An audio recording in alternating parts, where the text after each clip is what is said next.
Good morning. A new year brings a new administration and a shakeup to the White House. Hi, everyone. Thanks for being with me. Merry Christmas. I'm Maria Bartiromo. This is Sunday Morning Futures. President-elect Donald Trump putting the final touches on his administration. With just a few weeks until the inauguration, what can we expect in 2017? I'll ask former House Speaker Newt Gingrich in just a few moments. Plus, what is next for the Democratic Party after Hillary Clinton's election night defeat and a failure to gain a majority in the Senate? A former spokesperson for the Clinton campaign will join me. And what will changes to tax rates and regulations do to the economy under the president-elect? I'll sit down with the picks for Treasury and Commerce Secretaries Steven Mnuchin and Wilbur Ross as we look ahead on Sunday Morning Futures right now.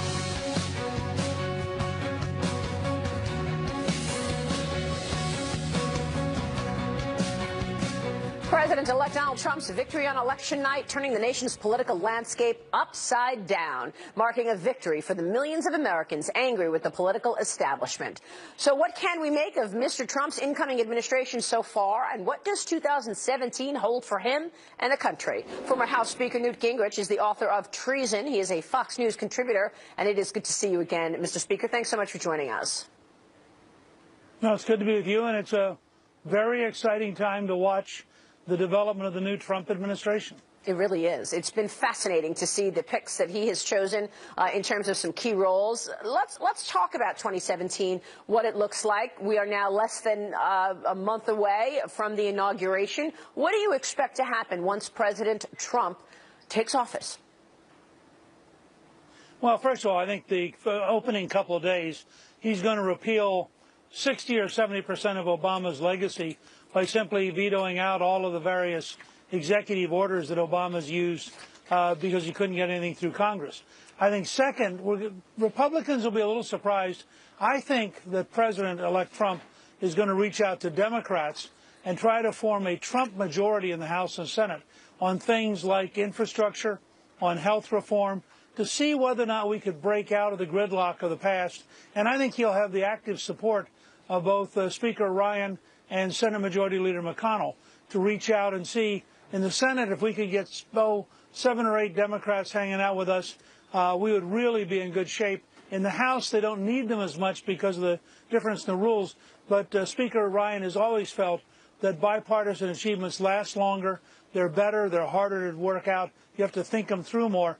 If you look at the mental health bill which just passed, which is a huge bill, and the 21st Century Cures bill, which had enormous impact on the National Institute of Health and the Food and Drug Administration.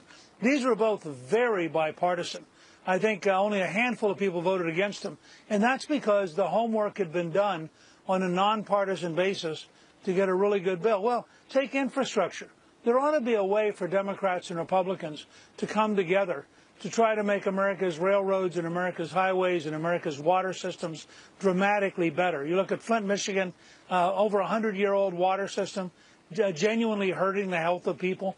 There ought to be a way to come together and do that. There are a number of other issues where I think President-elect Trump will turn out to be an American president, not just a Republican president, and they'll be very conscious.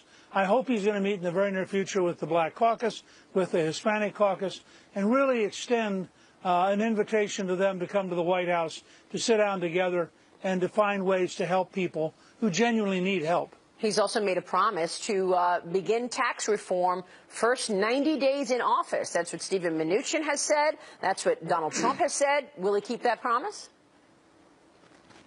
Well, I think you've got a huge advantage in that Chairman Brady of the Ways and Means Committee and Speaker Ryan worked together when Ryan was head of Ways and Means, and that's where the bill will originate. And they have very strong, very clear ideas that are very compatible with Trump. And I'm sure that Mnuchin is sitting down with them right now trying to work out a really powerful, strong bill. Remember, one of the great challenges for President-elect Trump is to take the Trump rally on stock market and turn it into a Trump reality in the economy. And that means things like passing a very powerful, very dynamic tax bill that liberates American business and starts creating a lot more jobs here at home. Yeah, for sure. That's what this market has been rallying on. Now, then there's the repeal and replace of Obamacare, and then there's securing the borders. Will he keep the promises? Oh, I think overall, look, we're going to repeal Obamacare, but we're going to keep key things that people really like. For example, the ability to make sure that you can retain your health insurance once you're in the system, no matter what your precondition might be. The ability to stay on your parents' insurance until you're 26, although I think the president-elect wants to have an economy so robust and so exciting that, we're at a 75-year high of young people staying and living with their parents. Not in 75 years have we seen this many young people who can't find jobs. I mean, let's be clear. The number one reason they're staying with their parents is they're not earning enough to move out. Right. And I think, with all fairness, having two grown daughters, I can say, you do get to a point where your parents would like you to, be able to have your own place. So it's a two-way street there. And I think, I think Trump will make both the kids and the parents happy if he can get that economy moving. Yeah, you're not kidding there. All right, in terms of challenges, Newt, what do you see as the challenge for Donald Trump? I recognize he's got both chambers with the Republican majority, which is good. He can get a lot done in that regard. But what will be his challenges for 2017? I think he's got three immediate big challenges. The first is just the nature of the world. Every morning he's going to get up with very important things in mind, and lots of little things are going to come piling on. And he's going to have to learn to pass out and ignore the little things, give them to cabinet officers, give them to staff, and stay focused on the big things. Reagan did it the best of anybody I've seen in my lifetime, and I think that Trump has to have that. If he's going to get stuff done, he has to come back with real focus on the big things. Second, I think he's going to discover that the whole process, the bureaucracy, the red tape, the degree to which the government employee unions stop you from doing things, all these guys who run these big companies are going to suddenly find out they're surrounded by all this red tape. Cutting through that, getting civil service reform, getting control of these big bureaucracies will be an enormous challenge. Nobody's done it in my lifetime, and I think this is a cabinet that could do it, but they've got to stay focused on that. And third, I think you're going to have a permanent opposition, sort of a combination of the news media and the Elizabeth Warren hard left, and they're going to attack every single day, and they're going to find something to attack all the time. And they've just got to get used, Trump's got to get used to the idea that that's okay, that's just noise. His job is to produce for the American people. And frankly, to the degree that the Democrats decay into being just the anti-Trump party, they will keep themselves in the minority for a long time. Yeah, they make a lot of good points. Well, that attack from the sharp left is probably one of the reasons he got elected. I mean, there's this pull going on, and now they're talking about Keith Ellison not listening to voters still on the Dem side. We're going to speak with Karen Finney about that coming up. Newt, it's been such an incredible pleasure and an honor to talk with you this year on such an unbelievable year. What's your big takeaway from 2016? That America is still an unbelievable country, and that the American people are still in control of their destiny, and they didn't do what they were told to do. They didn't do what the media thought they would do. They created history on their own, despite all the elites. That's what makes America the most unique country in the world for individual liberty. I like it. Mr. Speaker, good to see you. Thanks so much. Take care. Merry Christmas. Happy New Year to you, Newt Gingrich. What is next now for Hillary Clinton, meanwhile, and who will emerge as the leader of the Democratic Party? I'll be speaking with the former Clinton campaign spokesperson on that next. Then more on Donald Trump's economic plan with Treasury Secretary nominee Steve Mnuchin and Commerce Secretary nominee Wilbur Ross. Follow me on Twitter at Maria Bartiromo, at Sunday Futures. Let us know what you'd like to hear from our guest lineup today. Stay with us as we look ahead right now on Sunday Morning Futures.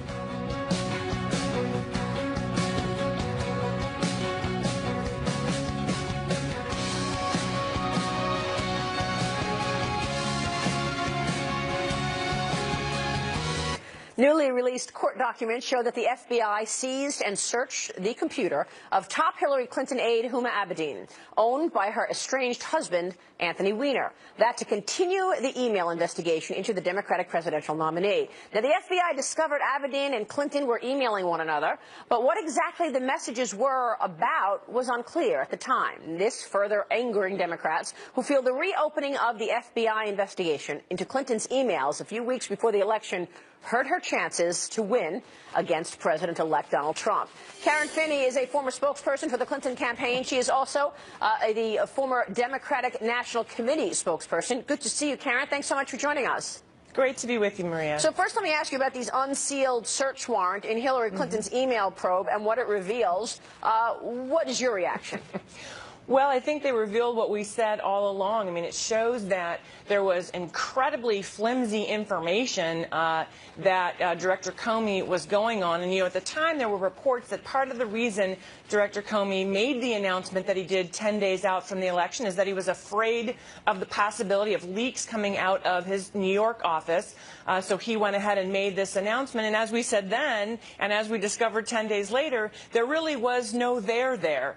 These were duplicate emails. There was no new information. But I think it's very troubling what that says about Director Comey and his ability to run the FBI. Well, let me ask you about that because, I mean, maybe could it be that it was just the fact that it was on, her emails were on Anthony Weiner's computer that unnerved Comey? Basically, more carelessness to have national secrets or important emails on Anthony Weiner's computer when we know he was sexting and doing all sorts of, well, whatever he was doing.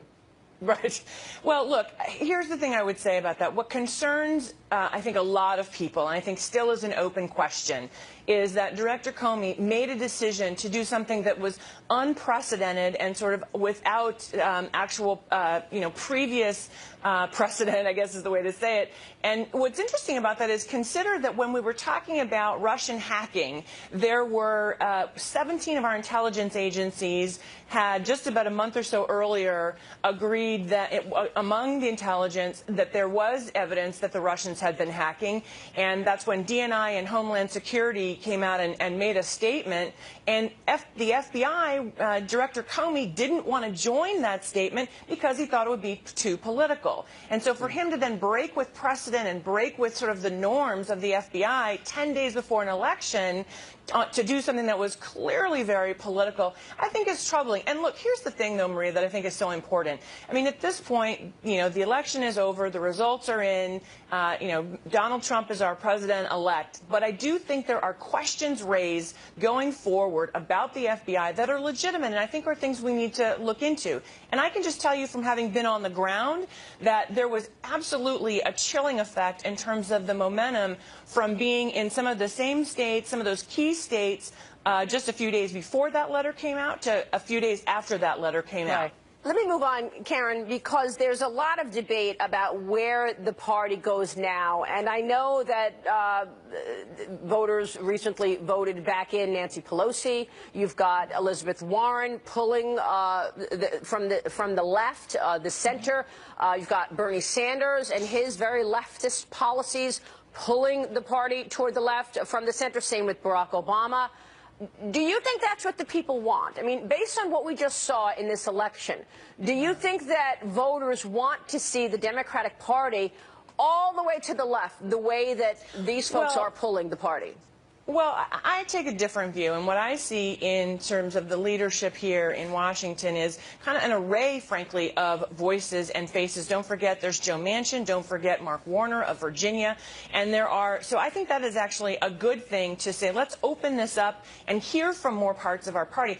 Look, I also think, Maria, let's be very clear about what the results of the election really told us. I mean, Hillary Clinton has 2.8 million more votes in the popular vote than Donald Trump. So my question is, well, what about those people? We know that some 3 million or more people voted for third-party candidates. What about those people? So when we talk about what did Americans want, I think we need to look at the full picture.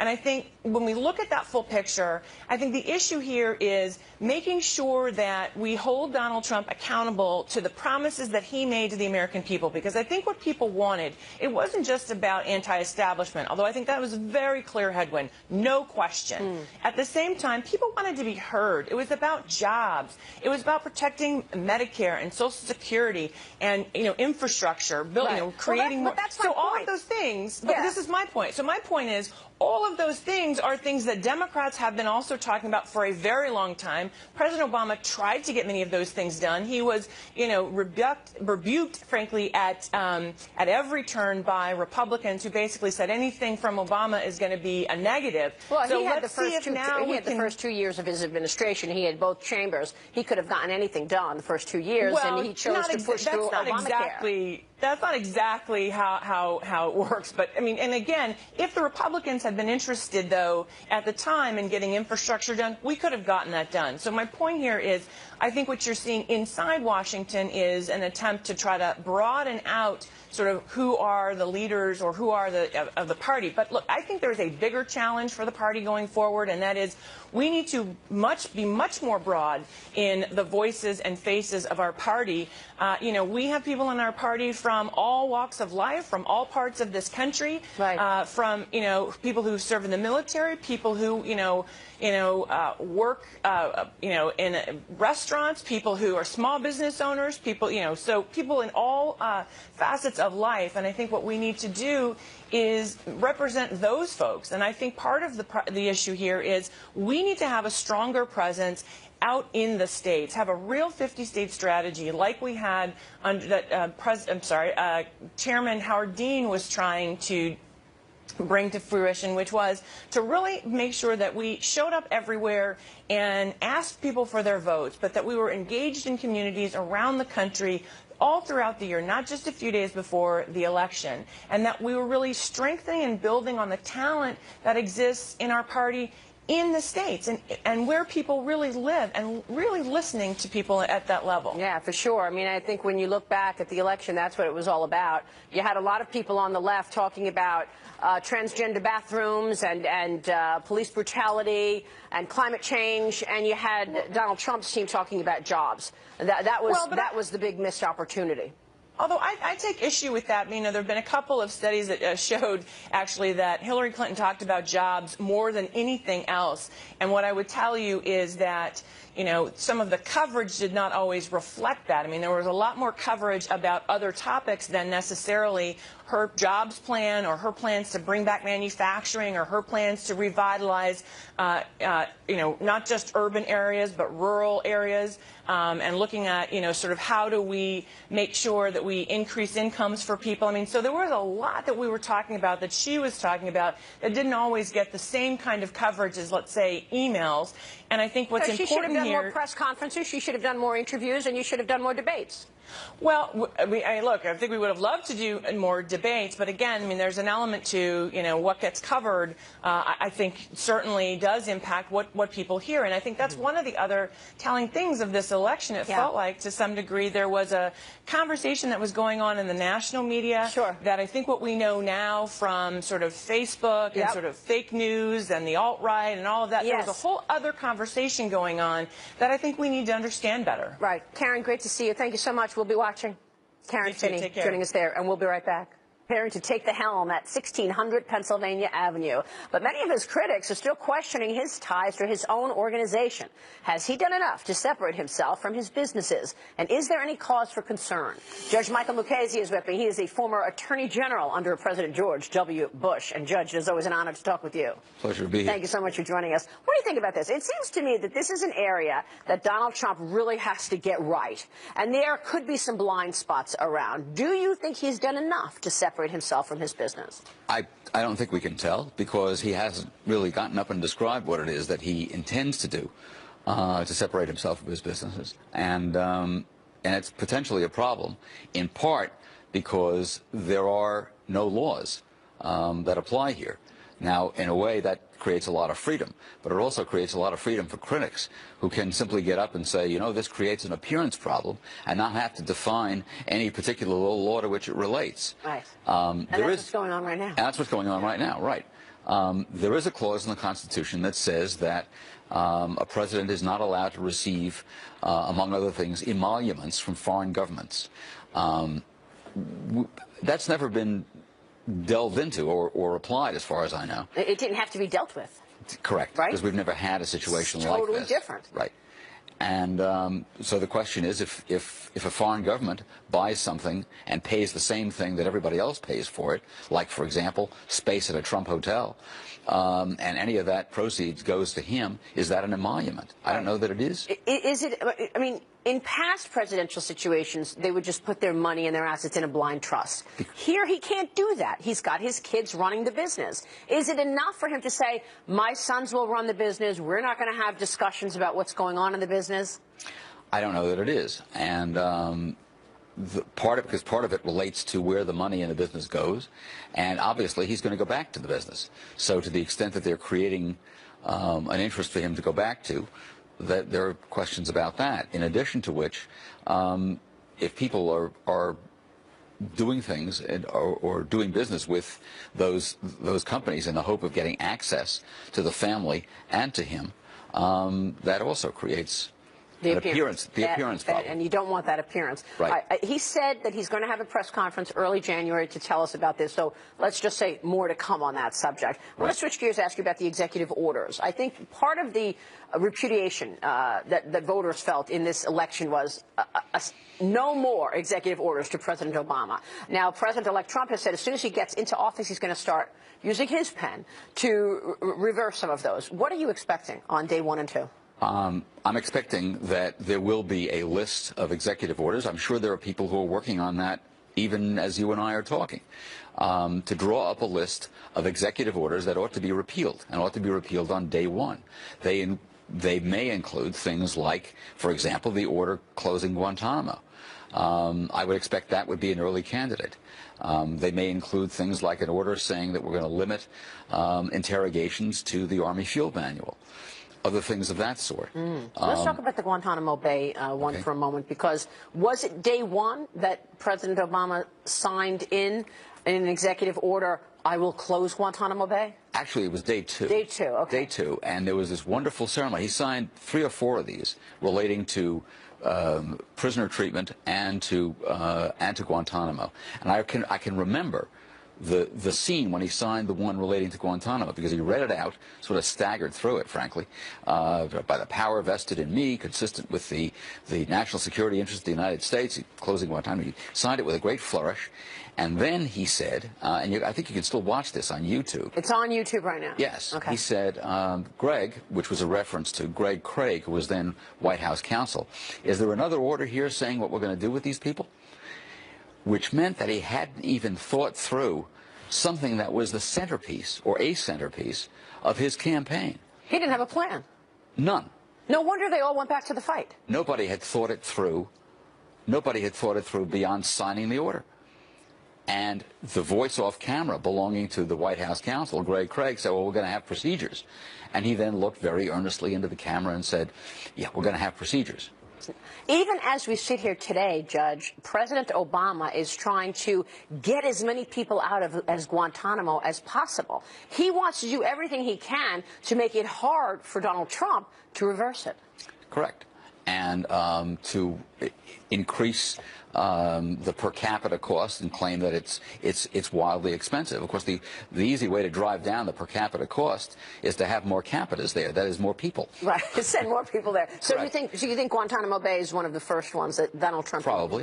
Yeah. Probably. I think it should be. I mean, I don't know that, but I think it should be an early candidate. Really interesting stuff. Judge, good to see you. Good to see you. Thank you so much, Judge Michael Mukasey there. Jobs, taxes, regulations. Up next, my interview with Treasury Secretary nominee Steven Mnuchin and Commerce Secretary nominee Wilbur Ross. What they plan to do in the first 90 days and beyond. We're looking ahead today on Sunday Morning Futures.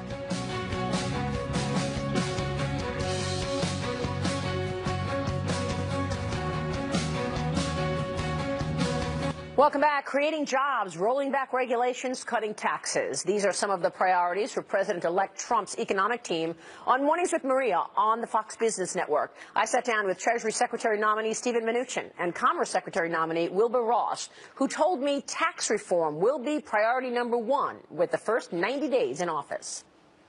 We're going to have an integrated plan and work closely between Commerce and Treasury to make sure that we drive growth in this country. Our number 1 priority is sustained 3 to 4% GDP. 3 to 4% GDP is almost double what we're seeing right now. And of course, how do you get there is the question in terms of growth. When would you expect 3 to 4 economic growth? You know, I think this is something over the next couple of years we're going to get to, and I think it's very achievable. I mean, this has been an administration for the last 8 years where we haven't had enough growth. Our number 1 priority is going to be tax reform. We think that by lowering the corporate tax rate, we're going to make U.S. corporations incredibly competitive and create enormous amounts of money that comes back onshore and creates jobs. Wilbur, let me ask you about steel tariffs that you've dealt with in your private life, in running your business, and the idea that people are worried about potential tariffs actually being a disruptor for economic growth. How do you see tariffs and trade changing? Well, trade is the important thing to change, and tariffs are one potential ultimate tool. But really, they're, for the most part, a negotiating tool to get the countries to relieve the tariff and non-tariff barriers to our trade. The real objective is to build our exports, not so much to kill the imports. That's a total mischaracterization of what's being done. Now, if need be, there will be tariffs, and there'll be especially tariffs for punitive purposes for people who dump.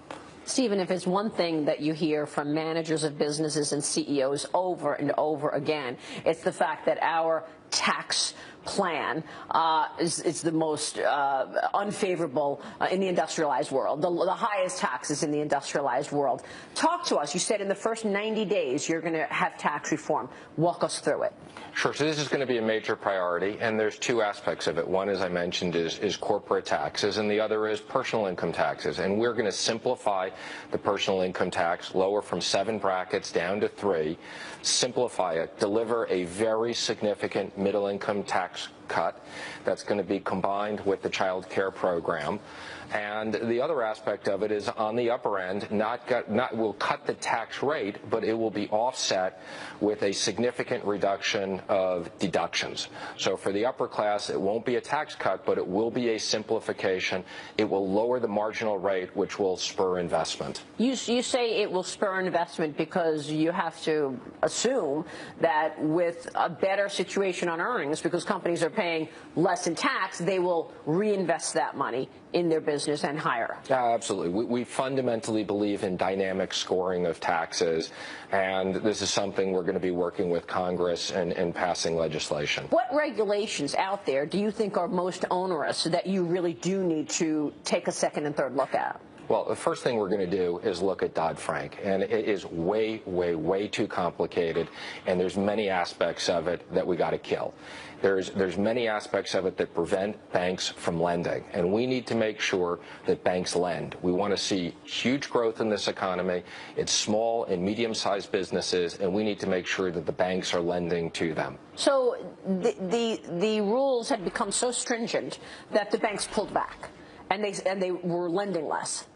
Is that right? Absolutely. Yeah. And the rules are so complicated that many times banks don't even know how to interpret many of the rules. So let me just say, I believe we need to have proper regulation of banks that have FDIC deposits to make sure that we keep the safety of FDIC deposits. But having said that, there's many, many aspects of Dodd-Frank that cross over so many things that make no sense that we're going to look at. Well, you probably experienced this as well, Will. Well, I did in the banks that we have. Yeah. The average small bank now has more compliance people than lending officers. That's a very flawed business model. And even at the large banks, the regulators have offices there, Absolutely. Right? Yeah.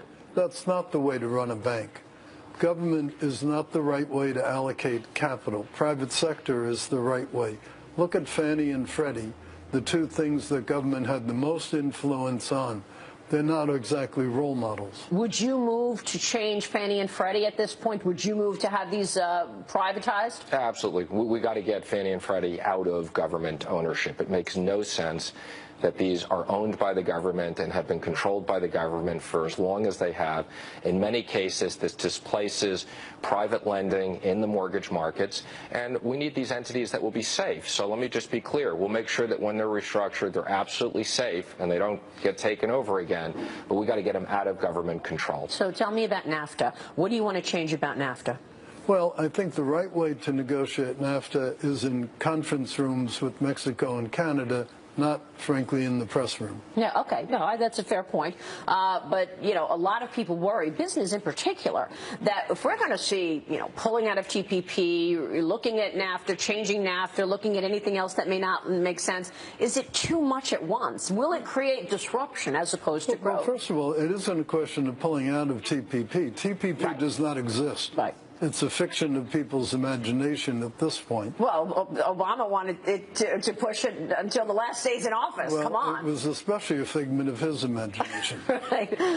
So that's the question, though, in terms of disruption, too much at once. What do you say to that? No, but my point is, it's hard to say there's disruption when you don't do something you weren't doing anyway. What about NAFTA? NAFTA needs to be fixed, but it's not going to be fixed with blowing up the whole world. Mexico's not going to go to zero. Canada's certainly not going to go to zero. But there are changes needed, and I think the markets are recognizing it. Look how the peso has acted. If that doesn't tell you that everybody knows there'll be change, I don't know what does. My thanks to Wilbur Ross and Stephen Mnuchin. Up next, House Majority Leader Kevin McCarthy on immigration and repealing Obamacare. We're looking ahead to 2017 this morning on Sunday Morning Futures.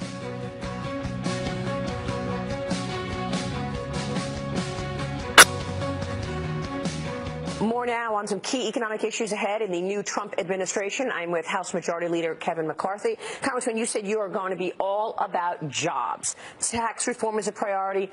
Repealing and replacing Obamacare is a priority, and border security is a priority. How do these things lead to jobs? Walk us through what your priorities are for 17, and when do you think you could actually get these things done? Well, I think all these are going to have to start right away. That's why I set the calendar for Congress.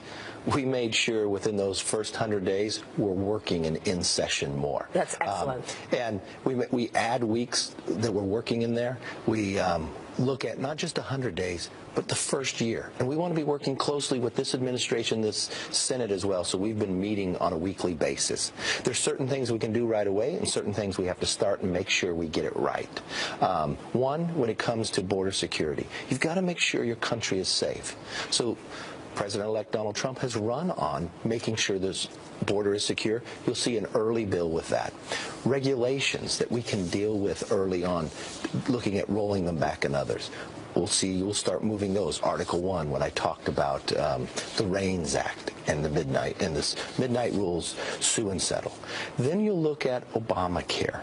It has failed, and everybody knows it. So what are we looking at a different place? We have to repeal it first, and then we're going to replace it with new legislation where you get greater choice, more doctor-patient relationship, a healthcare system that actually works, that the premiums go down, greater choice. Not an easy thing to do. All those insurance companies, I mean, United, Universal, they said they were going to lose $1 billion on it.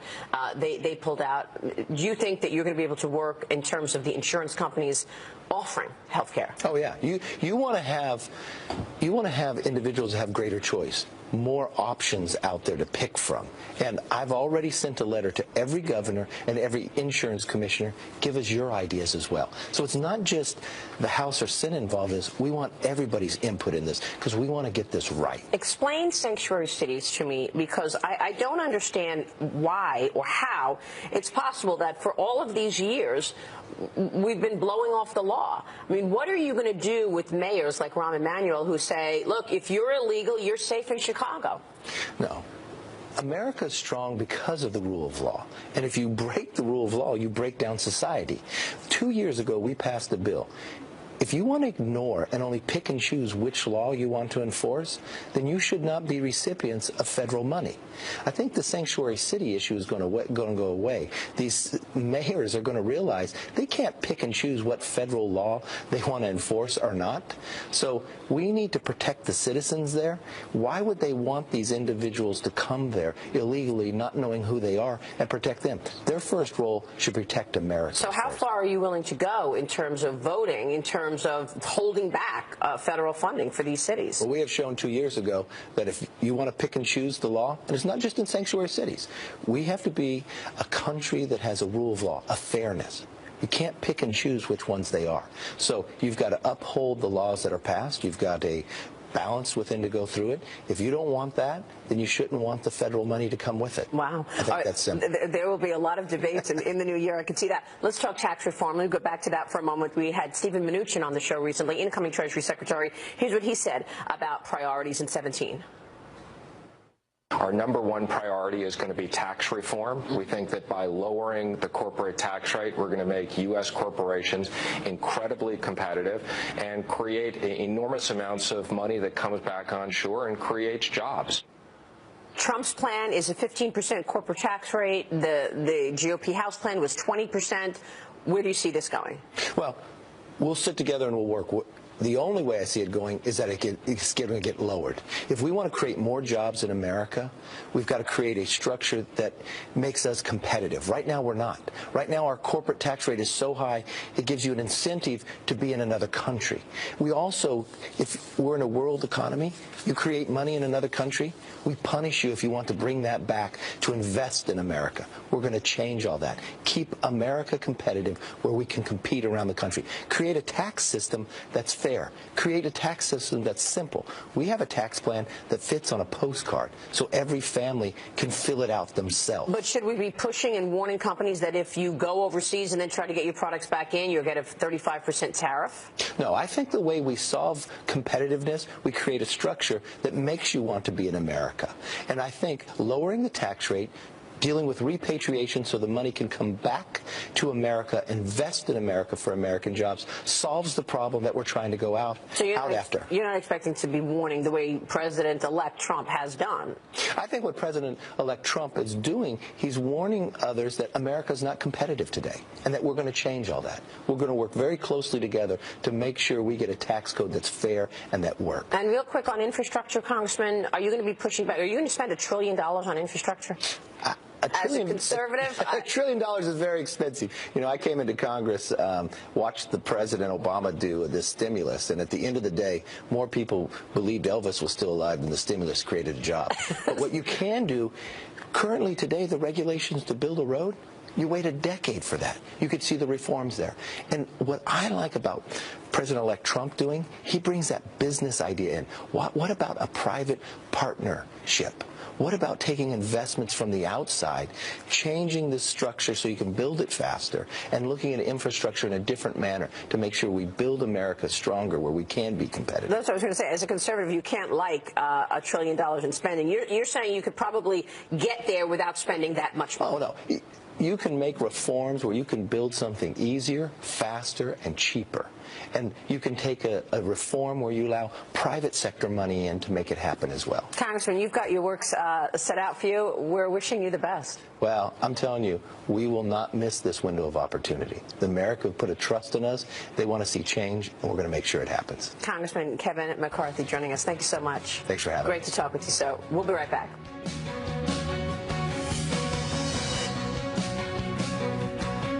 Gather the nation and the world's attention. The biggest has changed the political landscape in Washington. President-elect Donald Trump's surprise victory on November 8th over Hillary Clinton was voted the top story of the year in an Associated Press poll of editors and news directors. We bring in our panel right now. Ed Rollins is a former campaign manager for the Reagan-Bush ticket in 1984. Joe Trippi is a former campaign manager for Howard Dean and a Fox News contributor. Gentlemen, good to see you. And wow, what a year. It really has been an honor to sort of navigate things with you all year, Ed. Well, the truth of the matter is we would have sat here a year ago and said that Donald Trump's going to be president and Hillary Clinton and her Democratic Party are going to be in kind of disarray. Just the opposite story could have been told. I think most people thought Mrs. Clinton was going to be the nominee and the president, and obviously the Democrats will do well in the House and the Senate.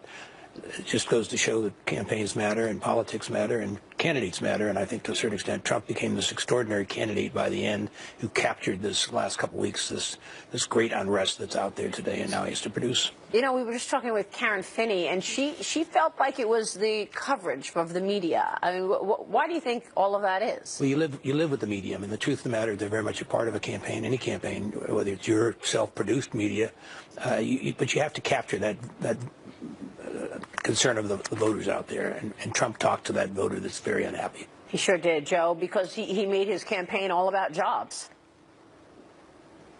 Yeah, and he also made it about Twitter. I mean, look, what we saw was not just.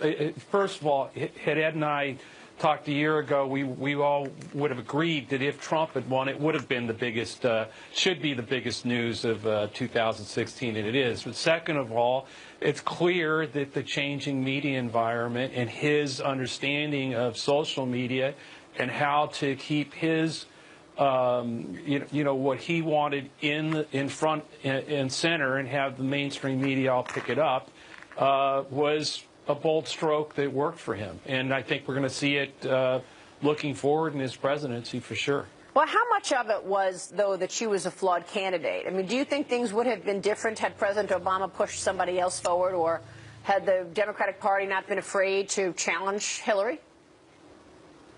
I think when you lose by 78,000 votes, the 3 states that she lost, every single reason that everybody is putting out there, from hacking to Comey to their inability, Democratic inability to turn their vote out, every single one of them is going to be right. Every single reason is why she lost. But the fact of the matter is she did win the popular vote. He's president, not taking that away from him. Right. But I'm saying that in the end, I think the party needs to take a deep look at what really did go wrong. I mean, the Comey and the other things and whether her server, those are all things that weren't in control. But did we get out the vote in the right places? Did we have a message that appealed to blue collar workers in the Midwest? And I mean, clearly we need to improve. So I mean, I think it's a distraction to talk about the other stuff. Even though I think as a country we should look into what happened with the Russians and make sure we understand it, I don't think as a party it does us any good to focus on that when we should focus on what did go wrong. Especially when you look at Wisconsin, Michigan, Ed. She didn't create any excitement. Yeah, I mean, exactly. She's obviously a woman who's served her country very ably and well, as both the first ladies, as a senator, secretary of state. She was the inevitable nominee, and she probably shouldn't have been. And at the end of the day, she wasn't a very good general campaign, and for a variety of reasons, she got knocked off. But the integrity issue was her issue. She had built that up over a 30-year period. People didn't believe she was honest, and I think to a certain extent that's what did her in the end. What about the Republican Party, Ed? I mean, let's face it, Donald Trump was not an establishment candidate by any means. A lot of the GOP was against him. Still not an establishment candidate. It's now his party, and he has the Congress, both the House and the Senate. They're not going to roll over and play dead for him, particularly the Senate. But he has to lead them, and he has to basically put some wins on the board, and he has to do some things that make Americans feel better about themselves, and he really has to drive this economy. If he drives this economy, if 2 years the economy is better in those states we talked about there, then obviously the Republicans will do well in the future. If not, we'll have failed and failed miserably. And it's also an experiment in terms of creating an environment for business that they will hire, because the Dems will say that's actually not the way to grow an economy. Well, I think we're going to have to rethink how we grow an economy, and I think the combination of robotics and where we go there, we're not going to need the big manufacturing jobs back in this country. They're not going to come back from China or Mexico or anywhere else. So you have to duplicate some other kind of job or create some new kind of job, and that's going to be the test. Yeah, it's about skill sets. All right, we'll take a short break. Then when we come back, we're looking ahead. The one thing to watch in 2017 from our panel on Sunday Morning Futures next.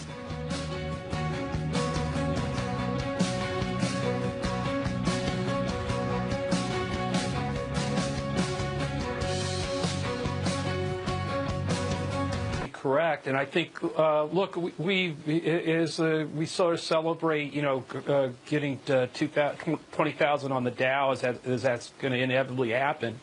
A lot of working people were left behind. They weren't part of that rally from 10,000 to 20,000, and Obama and the Democrats paid a price for that anxiety and watching the Wall Street move, but nothing else did in those states we talked about, Wisconsin, Michigan, Pennsylvania. Yeah. The question is, if that's what you're looking for, does this administration, with its business leaders, does it change that? Or does it look like, as everything keeps moving in Wall Street, like they're still getting left behind? That's going to be what to look for in 2017. Can they do it real quick? I think they can. I think they got a year to do it. They got to move a lot of stuff fast. All right, Ed Rollins, Joe Trippi, good to see you both. That'll do it for Sunday Morning Futures. I'm Maria Bartiromo. From all of us, have a very Merry Christmas and a wonderful New Year. Media Buzz begins now.